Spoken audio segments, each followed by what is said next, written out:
नमस्कार दोस्तों, आज के इस वीडियो में हम बात करेंगे यूपी टीजीटी 2005 और बुक में प्रैक्टिस पेपर के रूप में भी इस क्वेश्चन को दिया गया है।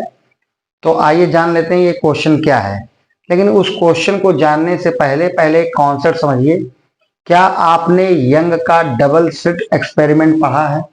अगर पढ़ा है तो उसमें क्या होता है आपको मालूम है कि हमने मान लीजिए एक कार्डबोर्ड शीट ली है और उस कार्डबोर्ड शीट में हम 1 मिलीमीटर की डिस्टेंस पर 2 पिन से छेद कर देंगे। सुई ले लीजिए, उस सुई से उस कार्डबोर्ड शीट पर 2 पिन कर दीजिए, यानी कि 2 छेद कर दीजिए। तो मान लीजिए एक छेद ये हो गया, एक छेद उसके नीचे हो गया। ये आपको इतना छोटा है कि शायद आपको ये दिखाई ना दे, लेकिन हम लोग क्या करेंगे, इसका जूम रूप देखेंगे, इसको इस तरह से कुछ समझेंगे। मतलब कैसे? हमने मान लीजिए ये आपका एक कार्डबोर्ड शीट का सामने वाला फ्रंट है और हमने यहाँ पर 2 छेद कर दिए। एक छेद कर दिया S1 और एक छेद कर दिया S2। वास्तव में इनके बीच की जो डिस्टेंस होती है वो कहलाती है स्लिटों के बीच की डिस्टेंस, ठीक है। और इसको हम लोग दिखाते हैं D से। किसे दिखाते हैं? D से। इसके बाद क्या होता है कि इन स्लिटों के जो बीच की दूरी D है, यहां से हम एक पर्दा रख देते हैं। क्या रख देते हैं? पर्दा। और स्लिटों से इस पर्दे की डिस्टेंस होती है कैपिटल D। ये लगभग 1 मीटर की होती है, ठीक है। और ये जो स्लिटों के बीच की दूरी होती है वो 1 मिलीमीटर की होती है, ठीक है। फिर हमने क्या किया, यहां से एक मोनोक्रोमेटिक सोर्स ऑफ लाइट, यानी कि एक वर्णीय प्रकाश यहां से चलेगा।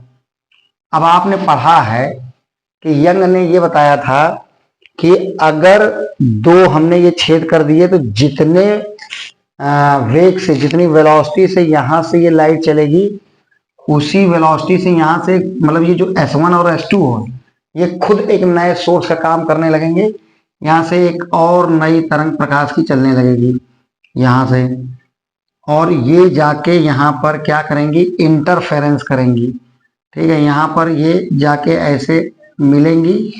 अच्छा, यहां पर फ्रिंज बनेगी। क्या बनेगी? फ्रिंज माने होती हैं कलर्ड वाली पट्टियां। अच्छा, इसमें होता क्या है कि इसमें कलर्ड और अनकलर्ड, जिसको हम लोग ब्राइट और डार्क बोलते हैं।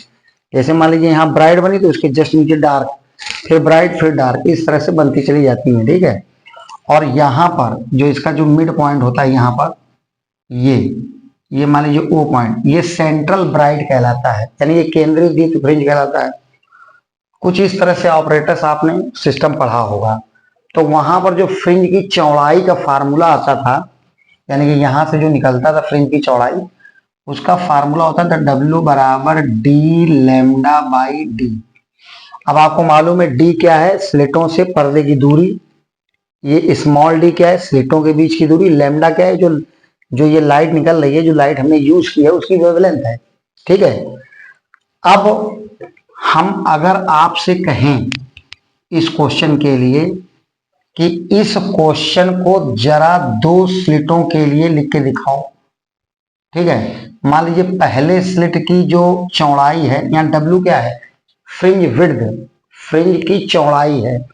तो अगर हम मान लीजिए पहले स्लिट की बात करें तो पहले स्लिट की चौड़ाई W1 और स्लिटों से पर्दे की जो दूरी है वो D1, और मान लीजिए जो हमने लाइट यूज की है वो लाइट कांस्टेंट है, तो हम यहाँ लैम्डा रख रहे हैं, ठीक है। अच्छा, D हमने D की जगह D1 कर दिया।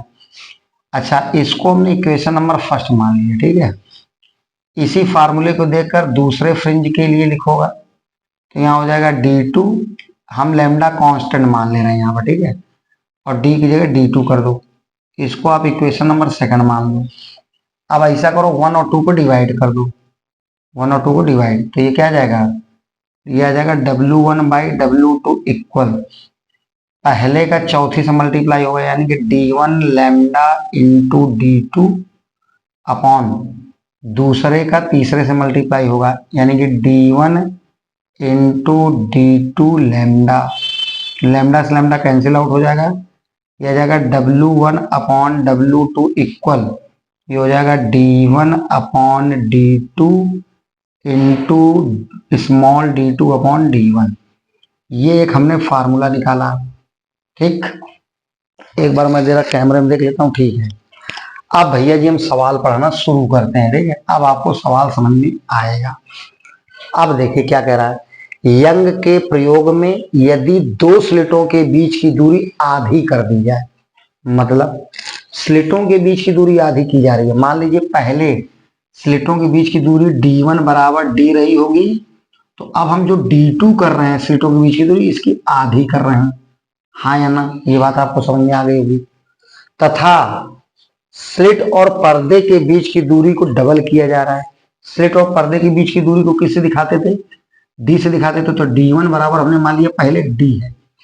अब हमको क्या करा है, इनके बीच की दूरी डबल करनी है। ये दिखा लेगा ना, ये दूरी को डबल कर दी जाए, यानी कि जो d2 आएगा वो d का 2 टाइम्स हो जाएगा, यानी कि d2 बराबर हो जाएगा 2d। अब जानते हो आपसे क्या कह रहा है? तो आपको बताना है कि जो नई चौड़ाई होगी फ्रिंज की, वो पहले फ्रिंज की चौड़ाई पे कितना हो जाएगा। तो जो पहले फ्रिंज की जो चौड़ाई दे रखी है, जिसको हम W1 कहेंगे, उसकी वैल्यू आपको यहाँ सवाल में बीटा दे रखी है। तो आपसे कह रहा कि नए फ्रिंज की चौड़ाई W2 क्या हो जाएगी, ये हमारा क्वेश्चन है। आइए जरा इसमें रखिए वैल्यू, इसमें वैल्यू रखना W1। W1 की वैल्यू है बीटा, दिख रहा है ना फार्मूला, ये W1 अपॉन W2 हमको निकालना है। D1 मतलब पहले कैपिटल D है वैल्यू, मान लिया, अपॉन D2 क्या किया जा रहा है, 2D किया जा रहा है।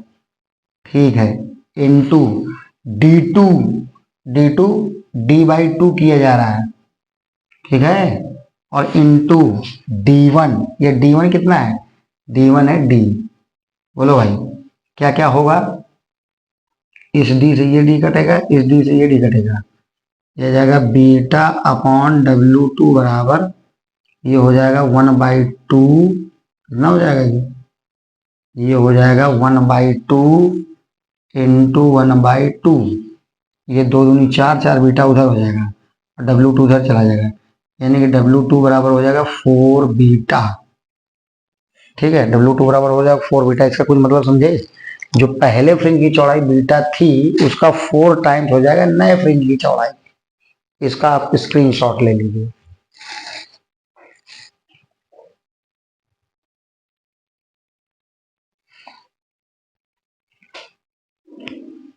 ठीक है भैया, थोड़ा सा ये कैमरे में नहीं आ रहा है ये चीज, इसको हम यहाँ दिखाई दे रहे हैं। ठीक है, इतने में देख लीजिए।